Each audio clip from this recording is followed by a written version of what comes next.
अमीर ससुराल और गरीब मायका नदी के किनारे बड़ी बड़ी कोठियाँ थी एक तरफ और दूसरी तरफ छोटे छोटे गांव थे। एक तरफ जहाँ पर एसी लगे हुए थे वहाँ के नदी का पानी, उस साइड का नदी का पानी भी साफ था, लेकिन दूसरी तरफ गांव थे, छोटे छोटे घर थे, उस नदी का पानी भी बहुत ही ख़राब था।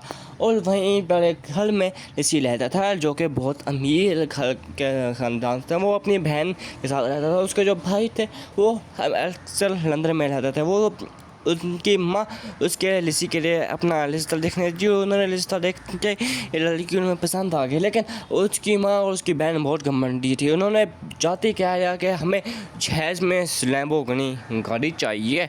तो उन्होंने कहा क्या आप उनसे हमें लालच देख रहे, हमें आपसे शादी नहीं करनी, आप यहाँ से दफ़ा हो जाए। उन्होंने ऐसे कहा कि उन्होंने दिया। फिर लिसी कहने लगा अरे माँ ये क्या करती हो। फिर कहती तुम पास फिर क्या करना था। उन्होंने रिश्ता कैंसिल कर दिया और वो लोग अपने घर वापस आ गए।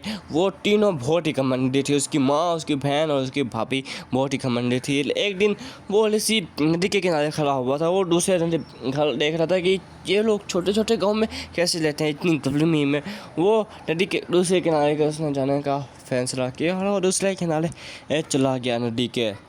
जैसे ही वहाँ पर हो गया उसने थोड़ा सी चाय पहल की, वहाँ पर देखा उसने एक सुंदर लड़की खड़ी हुई थी। वो उसके पास गया, बस उसको घूरते ही रह गया, घूरते ही रह गया। वो उसकी खूबसूरती में खो गया। अरे उसने कपड़े तो छोटे पहने हुए थे, लेकिन वो उसकी खूबसूरती में उसने खो गया। उससे थोड़ी सी बात की और उनकी अच्छी खासी दोस्ती होगी। वो काफ़ी देर से बात करता रहा। फिर उनकी दोस्ती की वजह से वो रोज़ गांव की नदी पार करके आता और उस लड़की से बात करता। एक दिन वो उनके घर पहुंचा, उस लड़की का रिश्ता लेने ले गया। उसने रिश्ता की बात की और उसके पिता कहने लगे क्या तुम उस गांव के लगते हो, उस शहर के, हमने नहीं देना तुम्हें, हमें हमारी तुम लोग बहुत बेइज्जती करती हो, हम तुम्हें कैसे देने रिश्ता।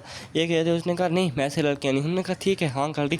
अब था मसला उनका, उन माँ का। अभी अगले पार्ट का स्क्राइब आगे क्या होता है।